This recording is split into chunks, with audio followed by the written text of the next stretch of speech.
سورہ بقرہ رکو نمبر 21 سے 22 تک کا ترجمہ۔ شروع اللہ کے نام سے جو بڑا مہربان نہایت رحم کرنے والا ہے۔ اے لوگوں، زمین میں جس قدر حلال اور صاف ستھری چیزیں ہیں انہیں شوق سے کھاؤ اور شیطان کے نقش قدم پر نہ چلو، بے شک وہ تمہارا کھلا دشمن ہے، وہ تمہیں برائی اور بے حیائی کی ہی ترغیب دے گا،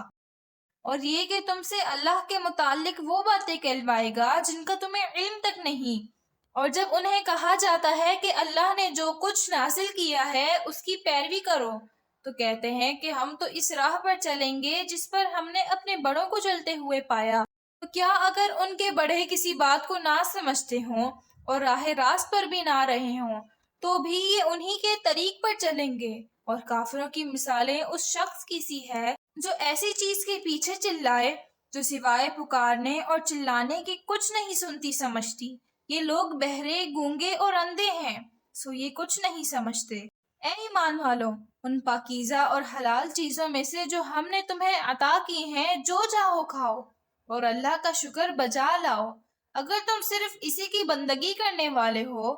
اس نے تم پر صرف مردار خون، خنزیر کا گوشت اور ایسے جانور حرام کیے ہیں جو اللہ کے سوا کسی اور کے نام پر ذبح کیے گئے ہوں۔ بس جو کوئی نافرمانی کرے اور حد سے بڑھ جانے والا نہ ہو، بحالت مجبوری اگر ان کا استعمال کرے تو اس پر کوئی گناہ نہیں، بے شک اللہ بخشنے والا رحم کرنے والا ہے۔ جو لوگ ان احکام کو جو اللہ نے اپنی کتاب میں نازل کیے ہیں چھپاتے ہیں اور اس کے بدلے دنیا کے حقیر فائدے حاصل کرتے ہیں، یہی لوگ ہیں جو اپنے پیٹ میں آگ بھرتے ہیں، اور ان لوگوں سے اللہ قیامت کے دن کلام تک نہ کرے گا اور نہ ان کو پاک کرے گا، اور ان کے لیے دردناک عذاب ہوگا۔ یہ وہ لوگ ہیں جنہوں نے گمراہی کو ہدایت اور عذاب کو مغفرت کے بدلے خرید لیا ہے، سو یہ لوگ آتش دوزخ پر کس قدر راضی ہو گئے ہیں۔ یہ اس لیے کہ اللہ نے کتاب سچائی کے ساتھ نازل کر دی،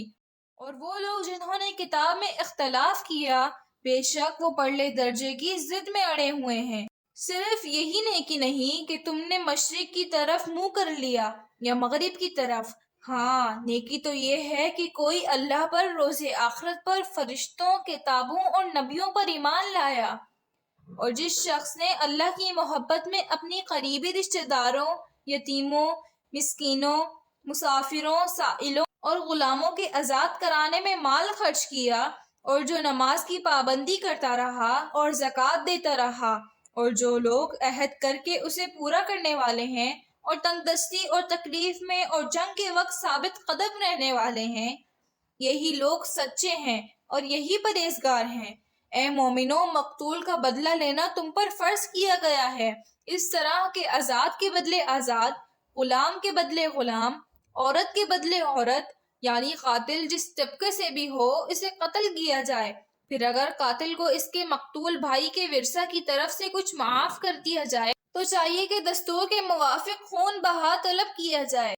اور وہ اسے خوش خلقی کے ساتھ ادا کر دے۔ یہ تمہارے رب کی طرف سے ایک قسم کی سہولت اور رحمت ہے، پس جو اس کے بعد بھی زیادتی کرے اس کے لیے دردناک عذاب ہوگا۔ اور اے عقل مندوں، قصاص میں تمہارے لیے زندگی ہے تاکہ تم خون ریزی سے باز رہو۔ مسلمانوں، تم پر فرض کیا گیا ہے کہ جب تم میں سے کسی کا اخیر وقت آ جائے اور وہ وراثت میں مال و دولت چھوڑے جا رہے ہو تو والدین اور قریبی رشتہ داروں کے حق میں منصفانہ وصیت کر جائے۔ متقی لوگوں کو ایسی وصیت کرنا ضروری ہے، پس جو شخص وصیت سن لینے کے بعد اس میں کوئی تبدیلی کر دے تو اس کا گناہ ان لوگوں پر ہوگا جنہوں نے اس میں تبدیلی کی، بے شک اللہ سننے والا اور جاننے والا ہے۔ ہاں، جو شخص اس بات کے خوف سے کہ وصیت کرنے والے نے غلطی کی یا گناہ کا ارتکاب کیا ہے اور وہ وارثوں میں صلح کرا دے تو اس پر کوئی گناہ نہیں، بے شک اللہ بخشنے والا اور رحم کرنے والا ہے۔